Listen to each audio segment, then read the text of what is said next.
Ang katotohanan ay hindi dapat inililibing.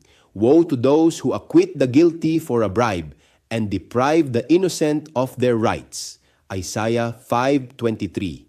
Sa Negros Occidental, may mga buhay na nawala, may mga pamilyang naghahanap ng hustisya, at may mga tanong na hindi dapat basta tinatakpan ng takot o kapangyarihan.